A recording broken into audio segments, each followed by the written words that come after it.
Staying with us, you're welcome back to the AM Weekend Show. Right now, we're going to be taking a look at all that is going on the front pages of our national dailies, beginning with Voice of Liberty. The first headline we have here says, Nigeria now reaching stability after fuel subsidy removal, says Minister Idris. Afenifere demands new constitution before 2027 elections. Ex-Women Affairs Minister rallies Nigeria for Tinubu's re-election. 12th June, Nigeria's democracy slid backwards. CISLAC says accountability collapsed. Only Tinubu can revive Nigeria. Tompolo pledges 10 million votes for president. Appeal court acquits ex-NIMASA DG of 754.8 million naira fraud charges. And finally, on this paper, Tinubu surrounded by sycophants detached from ordinary Nigerians. Bugaje. Now straight to The Guardian. Road crash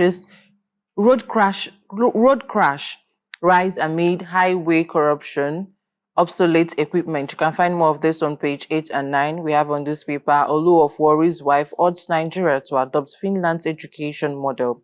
Nigeria seeks youth inclusion in climate change action. Editor, Enugu governor celebrates Uncle Sam at 90.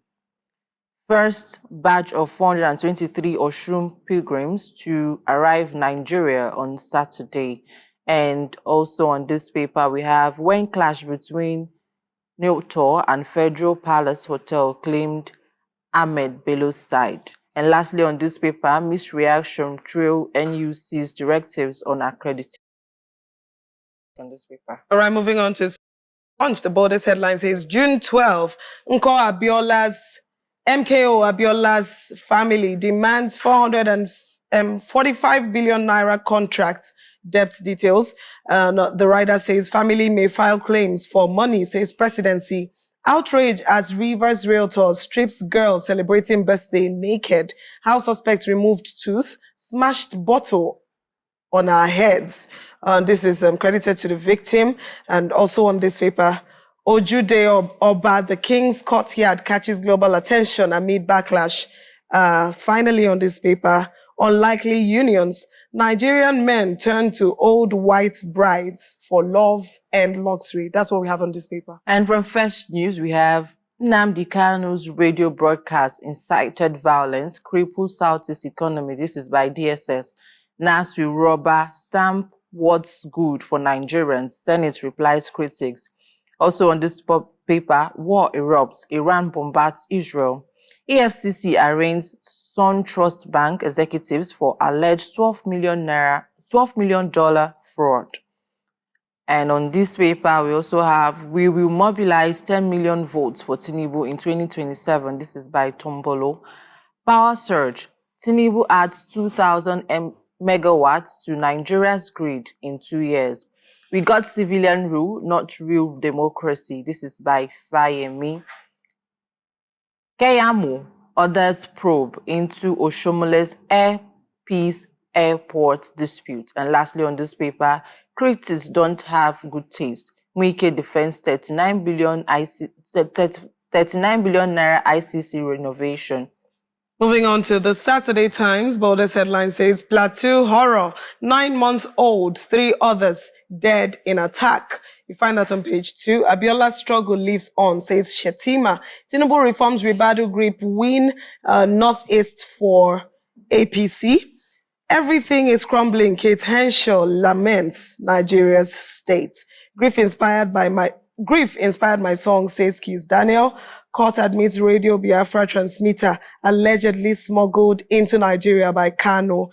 Finally on this paper, Rivers Nas Caucus condemns Senator Dixon's comment on emergency rule. And straight to the Metrics newspaper this morning, we have Nigeria lacks strong multi-party system of democracy, says by Agbakoba. Also, we have on this paper, Riders say accuses politicians of wanting to join the National Elite Party. Second rider says 2027 House in order, Tinubu tells opposition parties. Air India crash, black box found as families wait for bodies of loved ones. Troops arrest Chinese national in Borno during anti-terrorism operation. I was naive to criticize Jonathan. This is by Bello Erufai as he apologized. PDP in disarray, we are going to reorganize. This is by Saraki. And also on this paper, Keyamo orders NCAA fan to investigate Airpeace Oshomole dispute. And lastly, on this paper, Nigeria's oil production dropped to 1.65 mbpd in May. This is by NUPRC, and writer says Israel-Iran tension pushes Brent crude to $74.85. Moving on to Weekend Trust, the boldest headline we have here says 39 billion naira ICC cost can build 312 health centers, 1,200 classrooms. Also on this paper, World Blood Donor Day, blood donation fueling shortage and deaths. FCTA to build new INEC headquarters in Abuja. You find that on page 15. Tony Iradia talking to Mr. Point Black on page 9. And another headline we have here says, Benue killings, communities, leaders speak out. Caps that shaped Nigeria's political journey. And finally, hundreds of missiles launched as Israel-Iran crisis escalates. Now to the Nation newspaper, 2027, again, Tinubu tells opposition, put your houses in order. Writer says Nwike coalition died on day of conception. You can find more of this on page 4. Rivers, Nwike Fubara in fresh reconciliatory meeting. Writer says state reps, caucus, blast Dixon over emergency rule position. Court admits Radio Biafra transmitter allegedly smuggled into Nigeria by Kanu'S. Rider says video shows IPOP leader inspecting transmitter and other items. You can find more of this on page 35. And on this paper also we have Keyamo orders probe of Airpeace Oshomole face-off. You can find more of this on page 5. Vaping crisis as adolescent adopts new mode of smoking. And on this paper also we have President Oborovori Mba others celebrate Uncle Sam at 90. And lastly on this paper we have How I Become Lone Survivor of Plane Crash that claimed 246 lives. Says I opened my eyes, realized I was still alive. Moving on to Saturday's Sun, boldest headline says Democracy Day speech. Fireworks over Tinubu's claims on security, economy, others. Even the blind can see reforms' positive results. Arewa think tank, that's who is saying this. The other writer here says his policies bringing suffering to Nigerians. Credited to Ijaw Congress or Haneze ACF. Moving on, Lagos loses 4 trillion naira annually to traffic congestions. Another headline here says United Nigeria Airlines partners Sabre expands reach to 200 countries. There's a feeling we're heading to a one-party state, says Archbishop Nwabia. And finally on this paper, men also get harassed in Nollywood. This is credited to Kemi Ikusiudon. And to Saturday Telegraph, we have boldest headline says, Court admits Radio Biafra transmitter allegedly smuggled into Nigeria by Kanu'S. Guns recovered at IPOB's leader associate residence. This is by DSS. You can find more of this on page 2. My father was victim of his success, says Lekan Abiola. This is on page 13. And we have editors. David Mark celebrates Vanguard publisher Sam Amuka at 90. Hails his unwavering commitment to journalistic ethics. Tinubu still harbors grudges against me. This is by Bukono Akerele. I'd have sued a federal government if given award. This is by Sowore. Democracy Day, authoritarianism creeping into Nigeria's political system. This is by senior lawyers, and you can find more of this on page 3. And lastly on this paper, Nigeria's crude oil prices near $80 per barrel as Israel-Iran hostilities escalate. Moving on to Saturday Punch, June 12, MKO Abiola's family demands 45 billion naira contract debt details. I think we've taken this paper. We'll move on to Saturday Vanguard, which is the final paper we have here. And the Borders headline here says, oil theft. Probe all JTF commanders, operatives from OBJ government to date. Delta stakeholders, Niger Delta stakeholders say, claim security protects big oil thieves. Sees only foot soldiers. Democracy now for the powerful, not the people, says Khan. Also, we have a headline that says, Night of Tribute as FG, Governors Olu of Warri, Shoyinka, media icons, others celebrate Uncle Sam at 90. Our page on Home and Love Affairs debuts today. Finally, research uncovers health benefits for women who have sex at least once weekly. And Ogochukwu, so I'd like to know which of them interest. I mean, we've had a lot on the paper, a lot on the papers. And I think it does not have a lot of repetitions. Yes. That's what I observed. Except the Oshomole and the Airpiece saga. Okay, yeah, Airpiece. Not so much anyways. Not so much, actually. And I think that's one of the papers that caught my attention because yesterday I was having a conversation with someone and he says that he has a feeling that this is just a way of, sabotaging that airplane, the company, that this is a company that always go out for Nigeria. Whenever we have issues, they go out to, rescue Nigerians. So for Oshomole to come out and say stuff like that, or even, without evidence or something like that. So he was just like, well, I don't know, but I believe that as the KEAMO has given instructions for more investigation, that the real truth will come out and definitely justice will be served.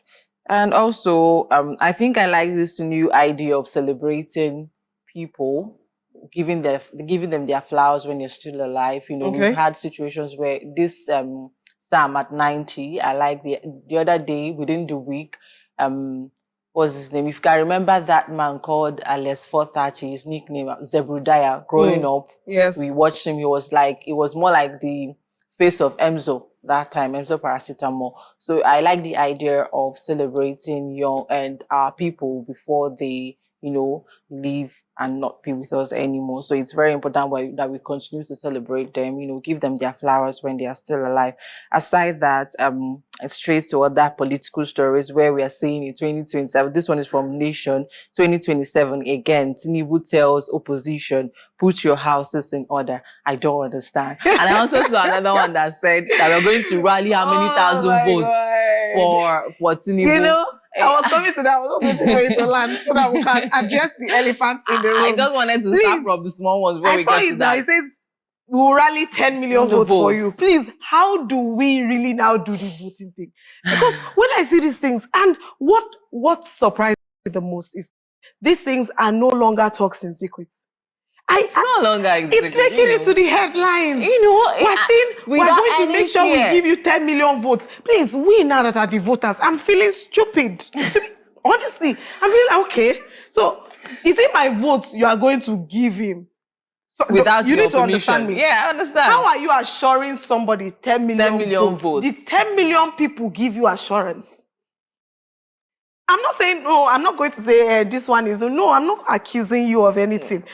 If you can assure someone 10 million votes, do you have the word of 10 million people? Nigerians. Are 10 million individuals really voting? And then you check it and say, they all voted for Tinubu. How did you know? Are you in their mind?